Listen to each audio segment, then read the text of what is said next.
Hello friends, income tax के cases की series में आज जो केस हम डिस्कस करेंगे वो इस चीज को लेकर के है कि यदि during the assessment proceedings assessing officer assessee को कोई सेक्शन 142 सब सेक्शन 1 का नोटिस भेजता है और उस नोटिस के अंदर कोई असेसी से किसी इशू पर इंक्वायरी करता है,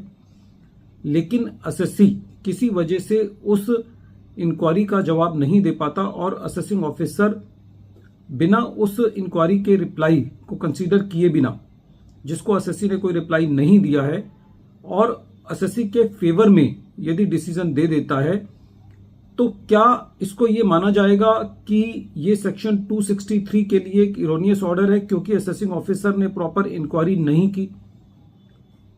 यही इशू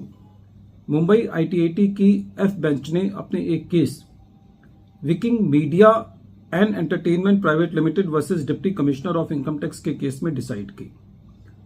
यह case 135 ITR tribunal short notes 4 पर रिपोर्ट हुआ और इस केस का जजमेंट 28 जनवरी 2026 को आया। प्रेजेंट केस के अंदर एक सर्च की वजह से असेसी की असेसमेंट सेक्शन 153A के अंदर की गई। During the assessment proceedings assessing officer ने असेसी से ये इंक्वायरी की थी कि क्या असेसी की शेयर होल्डिंग 50% से ज्यादा चेंज हुई थी, लेकिन असेसी ने उस इंक्वायरी का कोई भी रिप्लाई नहीं दिया। लेकिन असेसिंग ऑफिसर ने सेक्शन 79 को इन्वोक नहीं किया, जो कि ये कहता है कि यदि असेसी को कोई लॉस कैरी फॉरवर्ड करना है और असेसी की शेयर होल्डिंग 50% से ज्यादा चेंज हुई है तो फिर असेसी उस लॉस को कैरी फॉरवर्ड नहीं कर सकता। लेकिन प्रेजेंट केस में शेयर होल्डिंग 50% से ज्यादा चेंज हुई थी। असेसिंग ऑफिसर ने इंक्वायरी की, लेकिन असेसी ने रिप्लाई नहीं दिया। असेसी के रिप्लाई ना देने पर असेसिंग ऑफिसर ने इस इशू को कंसीडर किए बिना, यानी कि लॉस को कैरी फॉरवर्ड अलाउ करते हुए असेसी का असेसमेंट ऑर्डर पास कर दिया। जब कमिश्नर ने इस गलती को देखा तो सेक्शन 263 की रिवीजन प्रोसीडिंग्स इनिशिएट की गई। असेसी ने इस रिवीजन प्रोसीडिंग्स को ट्रिब्यूनल के अंदर चैलेंज किया।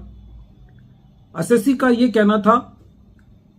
कि प्रेजेंट केस में क्योंकि असेसिंग ऑफिसर ने इंक्वायरी की है तो यह नहीं कहा जा सकता कि असेसिंग ऑफिसर ने इंक्वायरी नहीं की। लेकिन इस पर ट्रिब्यूनल का यह कहना था कि क्योंकि असेसी ने उस इंक्वायरी का रिप्लाई नहीं किया और वो इंक्वायरी प्रॉपर तरीके से कंक्लूड नहीं हुई, तो present case explanation 2 to section 263 में फॉल करता है और ये ऑर्डर इरोनियस माना जाएगा। सेकंड जो असेसी की कंटेंशन थी प्रेजेंट केस में वो ये थी कि जो शेयर होल्डिंग चेंज हुई है वो क्योंकि असेसी के रिलेटिव्स के बीच में ही चेंज हुई है, इसलिए यहां पर सेक्शन 79 जो है वो अट्रैक्ट नहीं होता। और दूसरा असेसी का ये कहना था कि जो शेयर होल्डिंग से रिलेटेड मटेरियल, कोई भी इंक्रिमिनेटिंग मटेरियल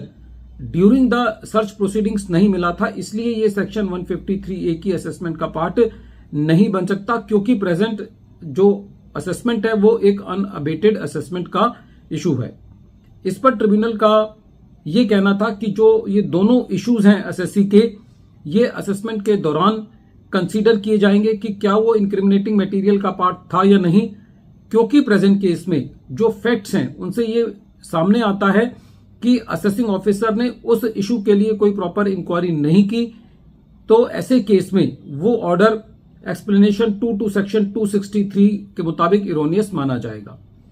फ्रेंड्स, यदि स्ट्रिक्टली देखा जाए तो प्रेजेंट केस में ये केस 263 के दायरे में आता है रिवीजन प्रोसीडिंग्स के, लेकिन ये असेसी के लिए एक बहुत बड़ा चैलेंज है कि यदि असेसिंग ऑफिसर कोई इंक्वायरी करता है और असेसी किसी वजह से उसका रिप्लाई नहीं दे पाता, तो क्या असेसी के हाथ में यह है कि असेसी असेसिंग ऑफिसर को यह कहे कि आप दोबारा इंक्वायरी करें या असेसमेंट ऑर्डर जब तक पास ना करें जब तक मैं आपकी क्वेरी का जवाब ना दे दूं? तो इस तरीके से यदि इस एक्सप्लेनेशन 2 टू सेक्शन 263 को स्ट्रेच किया जाएगा तो कहीं ना कहीं हर असेसमेंट ऑर्डर किसी ना किसी रूप में थोड़ा बहुत इरोनियस माना जाएगा और एक्सप्लेनेशन 2 टू सेक्शन 263 अट्रैक्ट हो जाएगी। बहरहाल प्रेजेंट केस में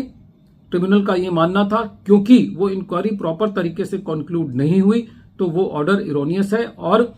उस मैटर को एओ जो है वो दोबारा एडजुडिकेट करेगा। वीडियो के अंत में एक बार फिर मैं केस का नाम रिपीट कर रहा हूं। केस का नाम है Viking media and entertainment private limited versus deputy commissioner of income tax, और ये case 135 ITR tribunal short note 4 पर रिपोर्ट हुआ और इस केस का जजमेंट 20 जनवरी 2026 को आया। Thank you friends.